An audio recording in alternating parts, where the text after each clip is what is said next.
It's steam time. It's steam time. It's steam time. Hey, hey, hey. It's steam time. It's steam time. It's steam time. Hey, hey, hey. Have you ever wished that you could get to faraway places quicker than having to walk, ride in a car, a bus, or train? Maybe you wish you could run as fast as a superhero, or maybe you wish you had wings like a butterfly or bird. What if I told you there was another way you could get to faraway places much faster? It's often called the big middle bird in the sky. Can you guess it? If you said an airplane, helicopter, or jet, way to go! This lesson is called Going Places. Let's take off. To begin, we will start by going over the design process, followed by saying what STEAM stands for. The design process is something we as engineers and scientists will use every time we create or do an experiment. Feel free to say each step with me. With any project, we are going to A. Ask, what is the problem or what am I trying to create or solve? B. Brainstorm. How can I solve or make what I am trying to create? C.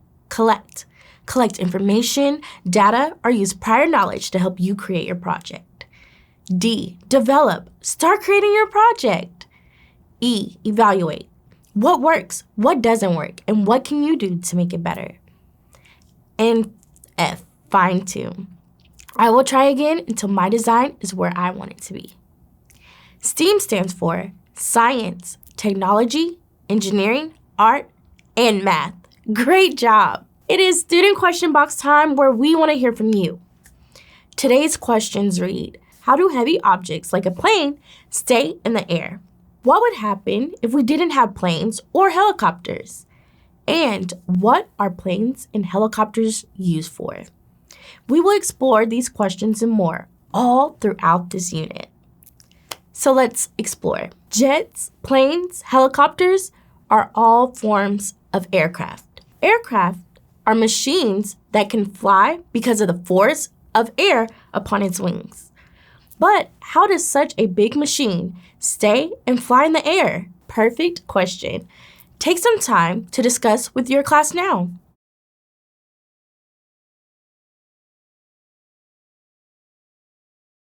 To explain how an airplane is able to fly is by aerodynamics. The word aerodynamics has two words. Aero, which means air, and dynamic, which means moving. Aerodynamics is the study of how air moves around the solid object. To help us understand how heavy aircraft can stay and fly in the air better, let's go over the 4 forces of aerodynamics. Force is the push or pull upon an object. The first one is thrust. Thrust is the force that pushes something forward, like the flapping of a bird's wings or a propeller on a helicopter. Next is lift. This is the push or force that needs to be applied to move something up or rise. This is the opposite of weight. Weight is force caused by gravity, which pulls an object down. The weight of the object tells you how strong the push needs to be. And lastly, drag. Drag is the force that slows down a flying object. The invisible gases in the air causes the object to travel slower than it would in space without air. I don't know about you, but that information blew me away. I think it may be time for a challenge. So, collecting the information we just went over, take some time to ask and brainstorm different ways you think you can create your own airplane out of paper while keeping in mind our terms thrust, lift, weight, and drag. What kind of supplies do you think you need? Can you make an airplane out of straws and paper? If so, how do you think your design would look? Draw it in your design process notebook. If not, what other ways do you think you can create your airplane?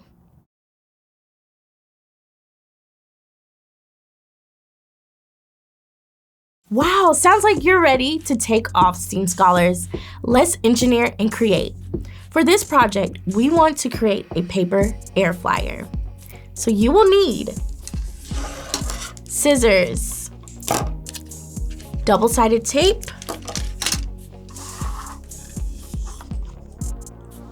washi tape, plastic straws, your pencil and design process notebook, and colored paper. Step 1, take time to ask yourself how you think each supply can help you make sure your paper air flyer uses the 4 forces of aerodynamics to make sure it flies. Step 2, brainstorm what you would like your paper air flyer to look like by drawing it in your design process notebooks. Use the information we learned about aerodynamics and the 4 forces of aerodynamics to collect and use for your project design. Develop. Start creating your project. So, taking your piece of paper, you are going to cut 2 strips across your paper vertically, making one strip longer than the other.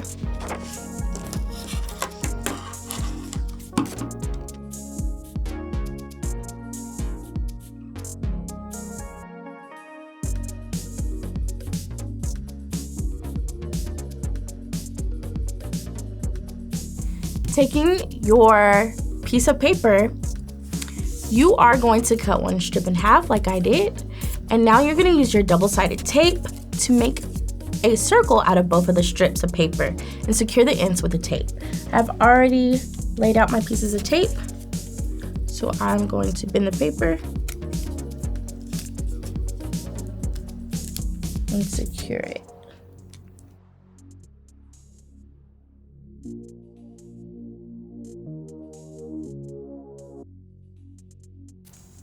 Now, using 2 to 4 straws, you will decide what is best for your air flyer. I would test it out both ways to decide which way works the best.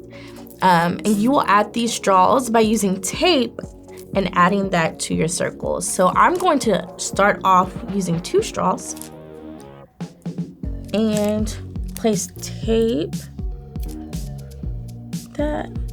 Place this one in the inside.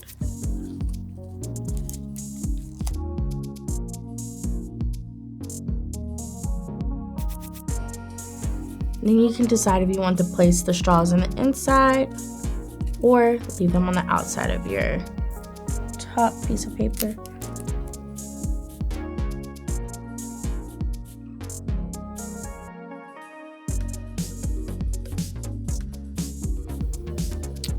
Now you are going to evaluate and test your paper air flyer by flying it across the room where there aren't any people. Finally, fine-tune and keep trying until your design is where you want it to be. Take time to think about what helped you thrust your paper air flyer. Did your paper air flyer fly better with 2 straws or more than 2 straws? And did you notice anything about the way you designed your paper air flyer that may have improved the flight? And what caused lift and drag on your air flyer? That is all for today's STEAM Scholars. Today we explored aircraft and aerodynamics. I hope you enjoyed engineering your own paper air flyer and applying the 4 forces of aerodynamics, which are thrust, lift, weight, and drag. Next week, we will learn about helicopters. Remember to never stop asking questions. For now, your teacher will read Let's Fly This Plane. Until next time, my STEAM Scholars, be great and keep exploring. Bye-bye.